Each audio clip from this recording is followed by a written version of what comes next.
Skhosana, thank you so much for joining us. Good evening, ma'am, and good evening to South Africa. And of course, condolences to you, your colleagues, his family and friends. Let's first start with how you were first introduced or exposed to Dr. Maponya. Dr. Maponya is everything to black business.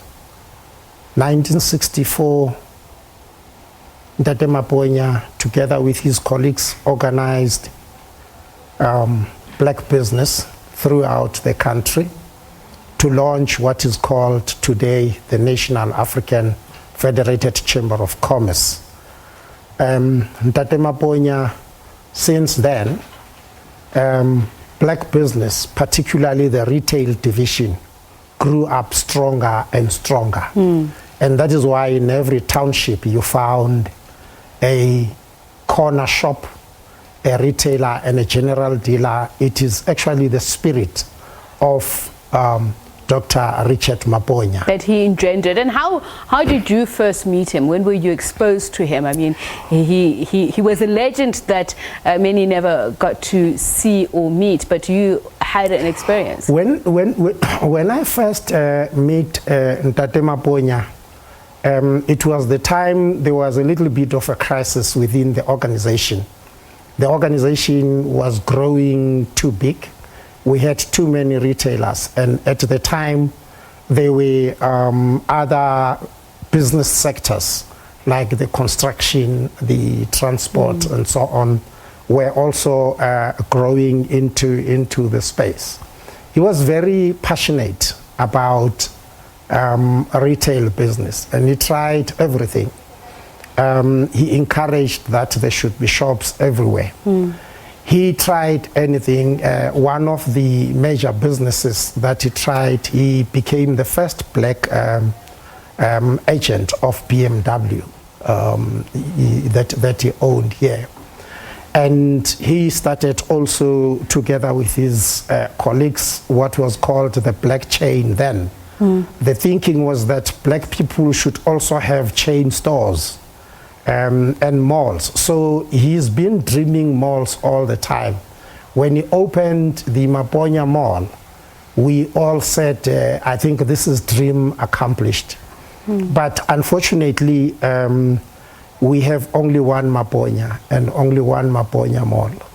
We want to pass our condolences to the family.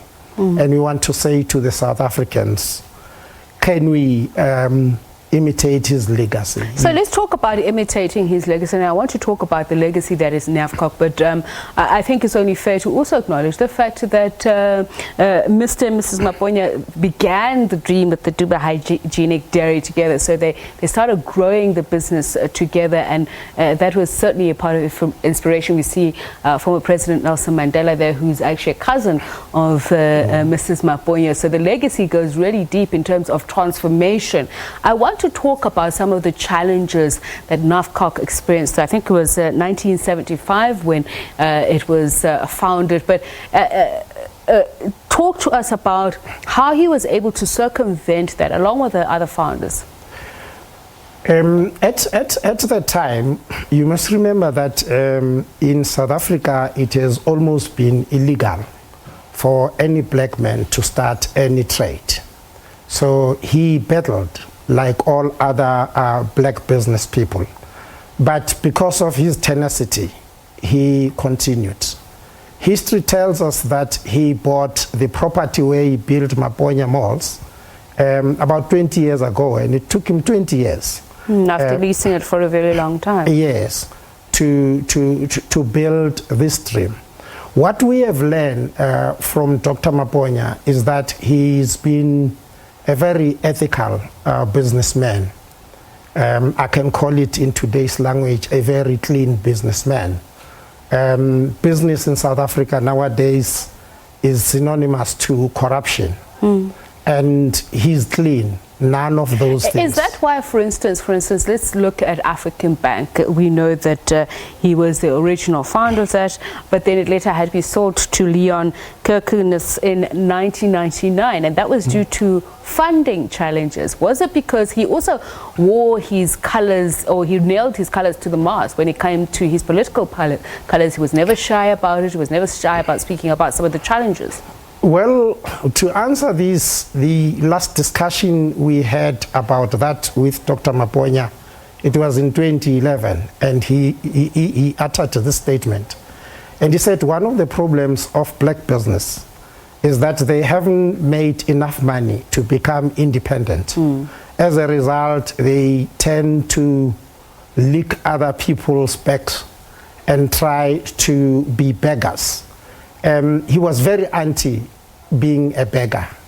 In fact, when the African Bank was then sort of sabotaged, put it for lack of a better word, by the systems, because you remember the reason why African Bank fell, it's precisely to say that it was denied certain opportunities. Like it was never given a checkbook, and it couldn't trade in foreign trade, and it was mentored by a bank, Standard Bank, and therefore it wasn't really only the shortage of money, but it was also the issue of the legislations and the monitoring of the banks. But he believed, he still believed. He still believes that African Bank must go back to Nafcoc. He still believes that black people must still own the bank in South Africa. And therefore, we are pursuing some of his dreams. How are you pursuing it? Because some would say the collapse, so to speak, of African Bank was because of the discontinuity of black business, and also the fact that just in terms of black BEE, he was quite critical of that, saying that it's clear there was some sort of disillusionment, but that grew out of the fact that there wasn't a rupture, so to speak, of opportunities for black business. So how do you pursue that? How do you fix that? Well, I think the BEE scenario has gone full circle now. Everybody has realized that the reason why BEE didn't work properly, it's because of the political scenario. You know, government didn't do sufficient legislative transformation for BEE, and as a result, it created a situation where if you are a black person who wants to be successful, you must have a white partner to front for. Sometimes you're not even aware that you are fronting, because most of the BEEs were formed out of something called the special purpose funding vehicles. And if you look from 1998, we were almost at the highest peak of BEE growing. But by 2008, we were going down again. The companies, black companies listed in the JSE, went down to less than 2%. And therefore, if you follow the reasoning, is that all the BEE transactions had collapsed. Some of the people cashed their checks, and some of the people didn't have didn't see value in what they were doing, and people went back to try and do something different. So let's talk about value. We're at a stage where there's a recognition that there needs to be rejuvenation, a regeneration of township economies. But Mr. Maponya, for instance, was saying that part of the problem with following this vision of BEE, some in this generation may say we're following somebody else's vision of BEE. And he lamented the fact that it didn't allow for risk taking. So how do we deal with those complexities, improve on them? One way to deal with those complexities is to change our entrepreneurial thinking. And I think entrepreneurship education should be instilled in all our people, particularly the young generation. there's a lack of economic literacy in the country. And the majority of the young people, including us, were educated in order to become workers. So there's been very little. We must recognize that there were some NGOs, including Nafcoc, that was in bits and pieces introducing entrepreneurship education. That would then allow people to start thinking on their own and run their own economy. To be factual and honest, South African blacks are not happy to run the economy that they don't own.